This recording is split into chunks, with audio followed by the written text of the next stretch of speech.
देश में corona virus संक्रमण फिर पांव पसार रहा है। रोजाना देश में बड़ी संख्या में कोरोना के नए केस सामने आ रहे हैं। पिछले करीब 8 महीने से कोरोना के मामलों में कमी देखी जा रही थी, लेकिन अब फरवरी के मध्य से देश में अचानक कोरोना वायरस ने फिर से बढ़त बना ली है। ऐसे में लोग यह सोच रहे हैं कि कोरोना वायरस संक्रमण की यह लहर कितनी खतरनाक है। क्या देश में पहले जैसे हालात बन रहे हैं? हालांकि देश में कोरोना वायरस की वैक्सीन भी लगाई जा रही है।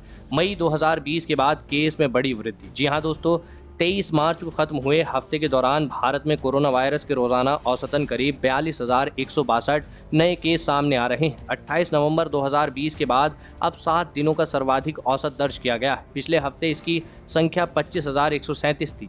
यह इस बात को दर्शा रहा था कि देश में पिछले हफ्ते संक्रमण के मामलों में 7.7% वृद्धि हो रही है।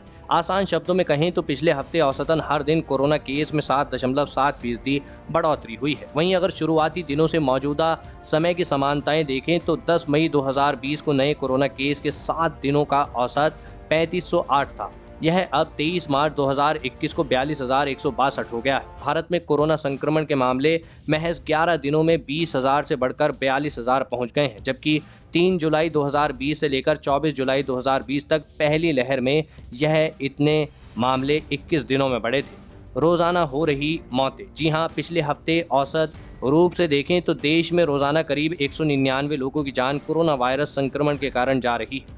यह 13 फरवरी 2021 के बाद की सर्वाधिक मृत्यु दर है। एक हफ्ते पहले देश में औसत रूप से रोजाना 140 लोग मर रहे थे। इस कारण देश में मृत्यु दर बढ़कर 5.1% हो गई है।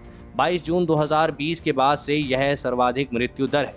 अमेरिका और ब्राजील को पीछे छोड़ सकता है भारत। जी हां, इस समय पूरे विश्व में कोरोना संक्रमण से सबसे अधिक जूझ रहा देश ब्राजील है। ब्राजील कोरोना का हॉट स्पॉट बना हुआ है। वहां रोजाना औसतन 75,570 नए कोरोना केस आ रहे हैं। इसके बाद अमेरिका का स्थान है। अमेरिका में रोजाना औसतन 54,141 कोरोना केस सामने आ रहे हैं। 7 दिनों के औसत के लिहाज से 42,162 नए केस के साथ भारत अभी तीसरे स्थान पर है।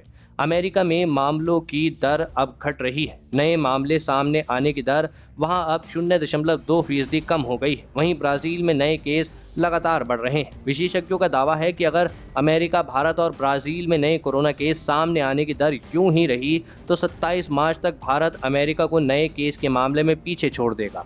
साथ ही भारत ब्राजील को 2 अप्रैल तक इस मामले में पीछे कर सकता है।